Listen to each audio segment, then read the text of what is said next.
बिस्मिल्लाहिर्रहमानिर्रहीम, अस्सलाम वालेकुम। मैं हूं ईसा नकवी। आज हफ्ता 30 अगस्त है और इस वक्त सूबा पंजाब को अपनी तारीख के बदतरीन सैलाब का सामना है और दो चीज़ें ऐसी हैं जिन पर सबसे ज़्यादा बात हो रही है। जाहिर है कि एक तो सैलाब का मामला, उससे हटकर मैं बात कर रहा हूं। दो चीज़ें हैं जिन पर सबसे ज़्यादा बात हो रही है। एक है मरीम नवाज साहिबा इस दौरान क्या कर रही हैं, मरीम नवाज साहिबा की एक्टिविटीज़ क्या हैं, तो उसके ऊपर बहुत बहस हो रही है। दूसरा मामला है अलीम खान साहब,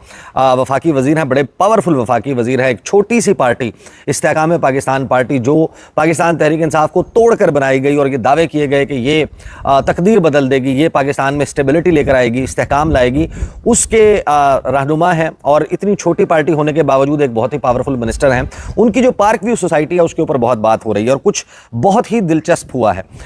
वो ज़मीन जिसके ऊपर कब्जा कर लिया गया था,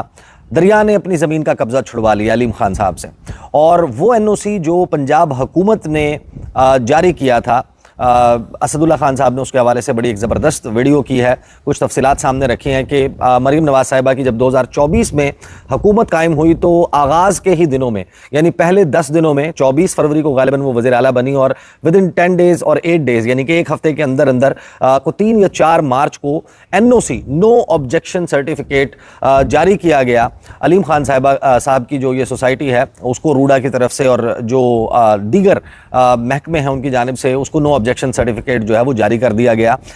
वो जो नो ऑब्जेक्शन सर्टिफिकेट है वो बड़े दिलचस्प अंदाज में मनसूख हो गया है, कैंसिल हो गया है। बड़ा दावा किया है हुकूमत ने, नून लीग की हुकूमत ने, कि कार्रवाई होगी। और सबसे अहम और दिलचस्प पहलू इस सारी कहानी का यह है कि जो केस है, जो मुकदमा है, ये सबसे खतरनाक जज के सामने लग गया। और वो जज 26वीं आईनी तरमीम वाला जज नहीं है। अगर अलीम खान साहब का मुकदमा, अलीम खान साहब का मुद्दा किसी ऐसे जज के सामने जाता है जो 26वीं आईनी तरमीम के बाद ज़ेरे बार है या ज़ेरे दाम आ चुका है, तो शायद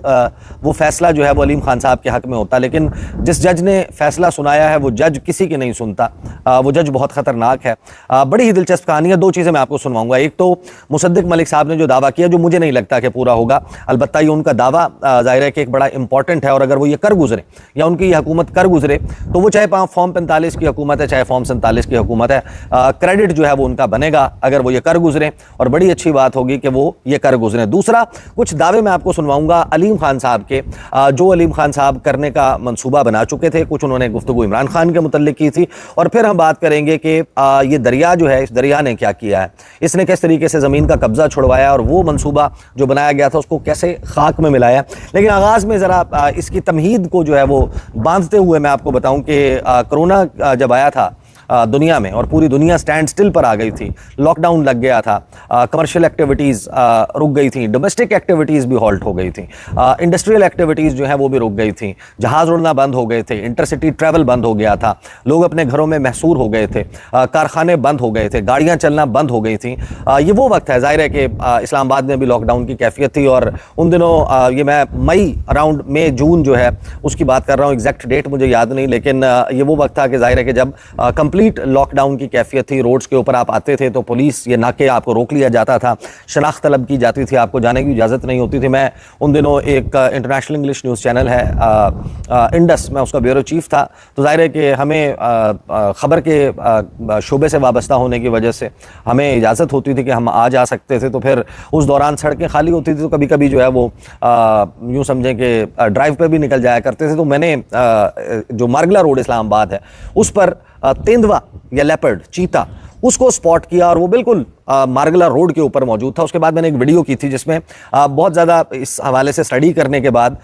वो वीडियो इस मौजू के मुतल्लिक थी कि जो नेचर है वो रिकैप्चर करती है, रिक्लेम करती है अगर एनक्रोच किया जाए, अगर तजावुज़ात कायम की जाएँ, आप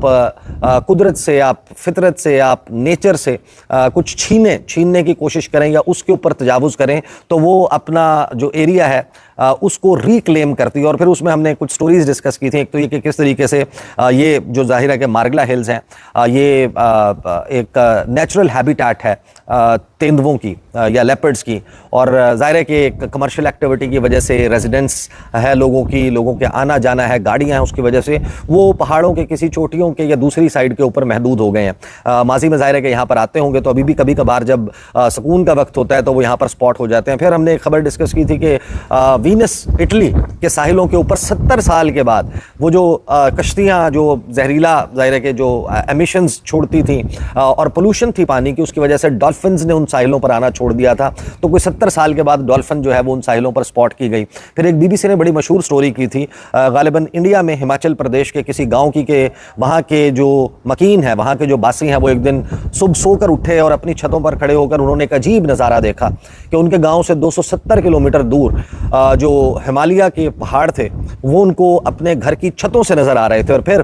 बीबीसी ने एक उस गांव के सबसे बूढ़े शख्स का इंटरव्यू किया और उस बूढ़े शख्स ने बताया कि उसने खुद तो नहीं लेकिन बचपन में अपने दादा से ये सुना था कि उसके दादा ने अपने बचपन में या अपनी जवानी के वक्त में अपने घरों की छतों पर खड़े होकर यहाँ से पहाड़ियाँ देखा करते थे। वो कहते थे कि हम, वो बूढ़ा शख्स कहता है कि हम समझते थे कि ये सिर्फ किस्से कहानियाँ हैं, झूठ बोलते हैं दादाजी। लेकिन आज जब नेचर ने खुद को कैप्चर किया और हील करना शुरू किया, कमर्शियल एक्टिविटी रुक गई, जो इंडस्ट्रियल एक्टिविटी है, जहाज उड़ना बंद हो गए,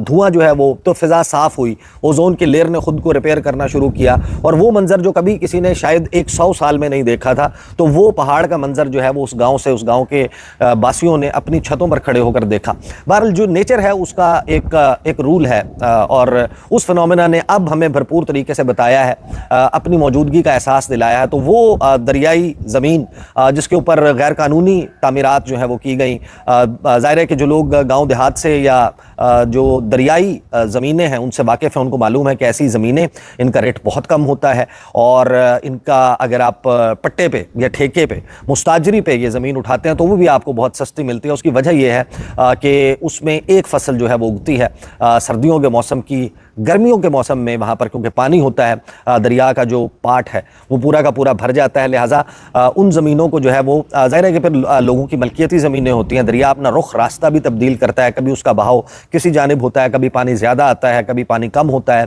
तो ज़ाहिर है कि दरिया के सुकड़ने और फैलने का अमल जो है वो सदियों से, साल हर साल से चलता आ रहा है। और अगर दरियाए सिंध की तारीख को पढ़ें या इसका जो इंडस रिवर सिस्टम है उसको पढ़ें तो आपको मालूम है कि ये करोड़ों साल पुराना, 4-5 करोड़ साल पुराना जो दरिया है, इसके ट्रेसेस मौजूद हैं और लगभग 1 करोड़ 80 लाख साल से ये इसी धारे पे, इसी रूट पे कमोबेश जो है वो बह रहा है और इसके ट्रेसेस मौजूद हैं। और इंडस वाटर सिविलाइजेशन जो है वो इसके किनारे आबाद हुई। और जाहिर है कि इंसानी तमद्दुन की तारीख हमें बताती है कि लोग अपने घर जो हैं वो दरिया के किनारे बनाते हैं और जब वो सहरा में रहते हैं तो खैमे लगाते हैं, तो बड़े बड़े शहर आबाद हैं। अब एक बड़ी बहस है कि रूडा इमरान खान के दौर में वहाँ पर ये हो रहा था, फलां हो रहा था, लेकिन fact of the matter is कि इस सारे मामले में NOC जो है वो बिलाखिर आकर जो है वो मरीम नवाज साहिबा की हुकूमत में जारी हुआ। अब इमरान खान का एग्जैक्ट मंसूबा तहरीक इंसाफ कह रही है कि ये नहीं था, कुछ और था, और एक लंबी बहस है। लेकिन अलीम खान साहब जो हैं वो कुछ दावे कर रहे थे और वो जो दावे हैं वो मैं आपको सुनवाता हूँ और उसमें आपको जाहिर है कि कुछ ऐसी चीज़ें भी नज़र आएंगी जो गरीब गुरबा के लिए नहीं होती, यानी कि गरीब गुरबा जो हैं उनके लिए नहीं बल्कि अशराफिया के लिए, प्रेस्टीज ब्लॉक की बातें। ये जो पार्क व्यू सोसाइटी है ना, इसके ब्लॉक्स बड़े इंटरेस्टिंग हैं। सिल्वर ब्लॉक, पर्ल ब्लॉक, मोती वाला यानी कि ब्लॉक जो है ना, प्लैटिनम, टोपाज, मुख्तलिफ जो कीमती से कीमती धातें हो सकती हैं या जो नग हो सकते हैं, जो पत्थर हो सकते हैं, उनके नामों पर है। डायमंड ब्लॉक है, एग्जीक्यूटिव ब्लॉक है, ओवरसीज ब्लॉक है, जैस्मीन ब्लॉक। और फिर बात हो रही थी एक प्रेस्टीज ब्लॉक की। अलीम खान साहब दावा क्या कर रहे थे, कुछ बातें जो वो बता रहे थे, उस पर आने से पहले मैं आपको सुनवा देता हूं मुसद्दिक मलिक साहब जो हुकूमत की तरफ से बता रहे हैं कि क्या होगा। जरा ये क्विकली सुनिए। Enough is enough. ये वजीर आजम भी कह चुके हैं कि कोई रियासत से ज्यादा ताकतवर नहीं है और इस साल में आपको नजर आ जाएगा। ये सब लोग जो अपने आप को ताकतवर समझते हैं ताकतवर, अल्लाह इनकी ताकत में भी इजाफा करे, अल्लाह इनकी दौलत में भी इजाफा करे, मगर गरीब को बर्बाद करेंगे तो रियासत आड़े आ जाएगी और गरीब को बर्बाद कर रहे हैं और रियासत अब आड़े आएगी। अब देखेंगे कौन ज्यादा ताकतवर है, रियासत या ये चंद सेठ। तो ये तमाम इल्लीगल तजावुजात, ये तमाम इल्लीगल होटल, ये तमाम इल्लीगल जो रिजॉर्ट हैं जो नीचे की कच्ची बस्तियों के लिए बर्बादी का बायस बनते हैं और उनके खानदान खा जाते हैं। 800 लोग शहीद हो चुके हैं, 800 इतने तो जंग में नहीं होते। तो ये जंग है और ये मॉनसून का सीजन जो है ये ऐलान जंग है हमारा कि अब हम रुकेंगे नहीं, अब हम आगे बढ़ेंगे और इन तमाम चीजों को हटाएंगे। हम पानी के रास्ते से अपनी बस्तियां निकालेंगे, हम पानी के रास्ते से अपने बच्चों को निकालेंगे। अच्छा, अब दावा तो कर दिया, इसमें ज़रा हाउसिंग सोसाइटीज़ भी शामिल कर लें इसमें, चाहे वो कोई कितना ताकतवर सेठ हो, कोई कितना ताकतवर जो है वो सियासतदान हो, वो जिस भी कॉन्फ्लिक्ट ऑफ इंटरेस्ट के तहत किसी काबीना का हिस्सा हो, उससे भी ज़रा बाज़ पर्स कर लें। कहने को इसमें कुछ इलीगल नहीं है। वो जो दरियाई ज़मीन होती है, उस दरियाई ज़मीन की मलकियत यकीनन जो दरिया के किनारे भी होती है वो लोगों की मलकियत ही होती है। आपने वो सस्ते दामों, क्योंकि मैंने आपको बता दिया कि वो ज़मीन उतनी कीमती नहीं होती, क्योंकि उसकी जो एग्रीकल्चरल वैल्यू है वो उतनी ज़्यादा नहीं होती, पानी से भर जाती है फसल, ज़ाहिर है कि एक सीज़न में हो सकती है, एक सीज़न में नहीं हो सकती, तो वो सस्ती ज़मीन होती है, आपने किसी ने भी ख़रीद ली। लेकिन वहाँ पर एक हाउसिंग सोसाइटी बनाकर और उस हाउसिंग सोसाइटी में लोगों को 10,000 रुपये मरला ख़रीदी हुई ज़मीन, या चलें ज़्यादा कर लें 90,000 रुपये मरला ख़रीदी हुई ज़मीन, आप जो है वो 1-1 करोड़ रुपए जो है वो 10-10 लाख, 15-15 लाख, 20-20 लाख रुपए मरला में बेचें, करोड़ों रुपए के प्लॉट बेचें, और आपको ये मालूम भी हो कि साल में एक वक्त ऐसा आता है कि अगर दरिया बफर जाए तो फिर वो इस इलाके में दाखिल हो जाएगा। बड़े अफसोसनाक मनाजिर हैं, लोगों की ज़िंदगी भर की जमा पूंजी जो है लुट गई है, बर्बाद हो गई है, लोगों के घर जो है वो पानी में सबमर्ज नज़र आते हैं, कश्तियाँ चल रही हैं उन ब्लॉक्स में, जिन ब्लॉक्स के बारे में मैंने आपको बताया कि बड़ी बात की जा रही थी, वहाँ पर लोगों को रेस्क्यू किया जा रहा है, खाली कर लिया गया वो तमाम ब्लॉक्स जिनके बारे में, कोई ट्यूलिप ब्लॉक की बात हो रही है, दीगर ब्लॉक्स की, और वहाँ के जो मनाज़िर हैं बड़े अफसोसनाक हैं। इस पे जस्टिस क्या हो सकती है, उस पर आने से पहले मैं आपको ज़रा हैरान कुन ज़रा एक क्लिप जो है वो अलीम खान साहब का सुनाता हूँ, उसको सुनिए कि उनका मंसूबा क्या था और क्या कुछ था, वो भी ज़रा सुनो। एक बहुत अच्छा ब्लॉग जो है, इसके बाद हम वो भी उसके ऊपर काम कर रहे हैं, एक प्रेस्टीज के नाम से, और उसके अंदर हम अपना एक क्लब हाउस बनाने लगे हैं। उसके ऊपर जो है वो हम अपना पैडल टेनिस वो बनाने लगे हैं। उसके अंदर अपनी एक मॉस्क बनाने लगे हैं, उसको सिक्योर करने लगे हैं, उसके इर्द गिर्द चार दीवारी करने लगे हैं, उसकी अपनी एंट्रेंस बनाने लगे हैं, अपना गेट बनाने लगे हैं, और ताकि ये कि वो वहाँ पे जो प्रेस्टीज वाले हैं उनके पास सारी सहूलतें जो है उनके अपने ब्लॉक में, और उसके मुताबिक हैंड ओवर करेंगे हम उनका पोजेशन 2 महीने या 3 महीने के अंदर मैक्सिमम। ये जो ब्लॉक होगा इंशाल्लाह ताला ये इसका एक मिसाली ब्लॉक होगा, और मैं चाहता हूं कि इस तरह अब हम अपनी सोसाइटी में उन लोगों को भी शामिल करें जो कि थोड़े से ज्यादा एक्सपेंसिव प्लॉट लेने के लिए तैयार है, लेकिन उनको अपनी सिक्योरिटी चाहिए, सेफ्टी चाहिए, अपना इस तरह का माहौल चाहिए कि जहाँ पे बच्चे जो है वो सारे दिन बाहर फिर सके और उनको कोई मसला ना हो, और गेटेड कम्युनिटी हो, हर तरफ उसकी चार दीवारी होगी, और उधर एंट्री और एग्जिट के पॉइंट जो है उनको मॉनिटर किया जाएगा, और वहाँ पे कोई बंदा भी मेंबर के कार्ड के बगैर एंटर नहीं हो सकेगा, और उनकी जो फैसिलिटीज है वो भी सिर्फ उन्हीं मेंबर्स के लिए होंगी, जैसे कि क्लब हाउस है वो सिर्फ उन्हीं के लिए होगा, और वहाँ पे इसी तरह जो मस्जिद है और बाकी चीजें वो एक्सक्लूसिवली उसी ब्लॉक के लिए होंगी। इसी तरह अब इंशाल्लाह ताला हम आगे इसके अंदर मुख्तलिफ एरियाज में कमर्शियल एरियाज डिजाइन करेंगे। इसके बावजूद के मार्केट बहुत स्लो थी पिछले 2 साल, लेकिन अल्हम्दुलिल्लाह हमने आज तक अपनी डेवलपमेंट ना रुकने दी है, ना हमने अपनी एक्सपेंशन रुकने दी है, और अल्हम्दुलिल्लाह आज आप जब जाके देखते हैं तो पिछले 2 साल के मुकाबले में सोसाइटी की बाउंड्रीज जो है वो बहुत बहुत दूर तक जा चुकी है अल्हम्दुलिल्लाह। तो अलीम खान साहब ने कहा कि प्रेस्टीज ब्लॉक बनाएंगे, इज्जत होती है, इज्जतदारों का ब्लॉक, और इज्जत जो है वो जाहिर है कि हमारे यहाँ कुछ लोगों की नज़र में या इज्जतदार वो होते हैं या प्रेस्टीज उनकी होती है, ऑनर उनका होता है जो पैसे वाले लोग होते हैं। तो पैसे वालों के लिए ब्लॉक बनाएंगे जिसकी अपनी दीवार होगी, अपना दरवाज़ा होगा, अंदर किसी शख्स को कार्ड दिखाए बगैर नॉन मेंबर को दाखिले की इजाज़त नहीं होगी, वहाँ पर सिक्योरिटी का ये निज़ाम होगा, वहाँ पर इस किस्म के क्लब्स होंगे, ऐसा जनाब उसका माहौल होगा। तो बग़ैर मेंबरशिप कार्ड के पानी घुस गया। पानी ने बताया कि ये ज़मीन किसकी मलकियत है, ये दरिया की मलकियती ज़मीन है, और दरिया ने आकर उस जगह पर बताया कि कहाँ कहाँ पर मेरा कब्ज़ा है, कौन सी जगह है जिसको एनक्रोच किया गया है, दरिया के रास्ते पर कहाँ कहाँ तजावुज़ किया गया है, यानी मार्किंग की है दरिया ने आकर। और दरिया ने, ये जो जज है ये जज दरिया बना है, इस दरिया ने, अगर ये काजी फ़ाइज़ ईसा साहब की अदालत का फ़ैसला नहीं है, ये जो है वो मौजूदा चीफ़ जस्टिस की अदालत का या आलिया नीलम साहिबा की अदालत का फ़ैसला नहीं है, ये फ़ैसला जो है वो अमीनुद्दीन ख़ान साहब की अदालत का नहीं है, लेकिन ये कुदरत की जो अदालत है, नेचर की जो अदालत है, उसका ये फ़ैसला है। दरिया ने आकर मार्क किया है कि मैं कहाँ कहाँ तक मेरी हदबंदी है, कहाँ कहाँ मेरे अंदर तजावुज़ किया गया है। इस बात से, इस बहस से हटकर कि किसने कौन सा एनओसी ले लिया था, दरिया ने अपना एक ऑब्जेक्शन सर्टिफिकेट जारी किया है उस एनओसी के सामने जो पंजाब शायद पंजाब हुकूमत डायरेक्टली जारी ना करती हो, रूडा करती हो, लेकिन वो भी जाहिर है कि जेल में उन्हीं के जो है वो मातहत और ताबे आता है, हुक्मरानों के ताबे आता है। तो वो जो NOC नो ऑब्जेक्शन सर्टिफिकेट जारी किया गया था अलीम खान साहब की सोसाइटी को, दरिया ने उसके ऊपर ऑब्जेक्शन सर्टिफिकेट जारी कर दिया है। दरिया ने आकर लकीर खींची है पूरे पंजाब में और ये बताया है कि मेरी अमलदारी और मेरा एरिया कहाँ कहाँ तक है। अगर आप वहाँ पर इंक्रोच करेंगे तो ये याद रखें, चाहे 2 साल बाद आऊँ, चाहे 4 साल बाद आऊँ, चाहे 10 साल बाद आऊँ, लेकिन मैं आऊँगा और मैं आकर बताऊँगा। तो लिहाजा ये जो सारा काम किया गया है और इसमें फिर जिन लोगों की जमा पूंजी लुटी है उनका दावा कैसे होगा। दावा तो मुसद्दिक मलिक साहब ने बहुत कर दिया, वो ज़्यादा गुफ्तगू जो करते हुए नज़र आ रहे हैं उसका फोकस जाहिर है कि खैबर पख्तूनख्वा नज़र आता है, लेकिन ज़रा पंजाब के ऊपर भी नज़र दौड़ाएं कि जिन लोगों को ये इजाज़त मिली और कोड़ियों के मोल उठाई हुई ज़मीन उसको मल्टीप्लाई करके 100 से मल्टीप्लाई करके जो लाखों हैं उनको अरबों खरबों में कन्वर्ट किया गया और पैसा जो है वो जाहिर है कि आम लोगों ने दिया, इंडिविजुअल्स ने दिया। उस पैसे को का दावा कैसे होगा। अब आप यहाँ पर जो दरिया का रास्ता है, जहाँ जहाँ दरिया ने पहुँचकर बताया है कि ये मेरा एरिया है, क्या वहाँ पर मौजूद लोगों को कंपनसेट करेंगे? वहाँ के जो प्लॉट बेचे गए हैं क्या किसी भी सेठ को, नॉट जस्ट अलीम खान साहब, उनको बताएंगे, उनको मजबूर करेंगे कि अब आप इनको उठाएं और इनको किसी और जगह जो है वो कंपनसेशन दें, इनका मद्दावा करें, इनसे जो इजाफी पैसे तलब मांगे गए थे वो वापस दें। एक चीज़ मैं आपको और ज़रूर अलीम खान साहब की सुनवा दूं, जो उन्होंने इमरान खान के साथ, जो जब इमरान खान ने कहा कि इनकी को 300 एकड़ ज़मीन थी जिसको ये रेगुलराइज करवाना चाह रहे थे या जिसको लीगल करवाना चाह रहे थे, वहाँ पर हाउसिंग सोसाइटी बनाना चाह रहे थे, उस पर अलीम खान ने क्या जवाब दिया था। अगर मुझे ये पता होता कि 2010 में मैंने इमरान खान का साथ इसलिए देना है क्योंकि 2018 में इमरान खान साहब ने वजीर आजम बनना है और उसके बाद मैंने वहां पे 300 एकड़ जमीन खरीदनी है और उसके बाद में लीगलाइज इनके लिए कराना है, तो बहुत ही मेरा इसका मतलब मेरा विजन को बहुत ही दूर का है कि मैं 8 साल 10 साल पहले ही मुझे पता लग गया था कि यहाँ पे 300 एकड़ जमीन खरीदूंगा और उस दिन इमरान खान वजीर आजम होंगे जिनसे मैं ये जाके लीगलाइज करवाऊंगा।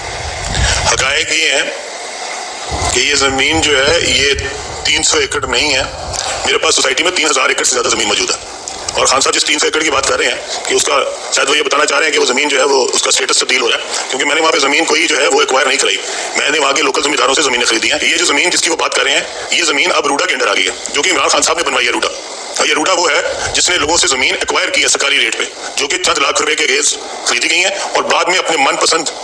जो डेवलपर्स हैं उनको ये बांटी गई है। वो जो मनपसंद डेवलपर्स हैं उनमें कौन कौन शामिल है, उनमें किन किन लोगों ने मुफाद लिया है और उनका इमरान खान साहब के साथ क्या ताल्लुक है, अब इसकी इन्वेस्टिगेशन भी होनी चाहिए।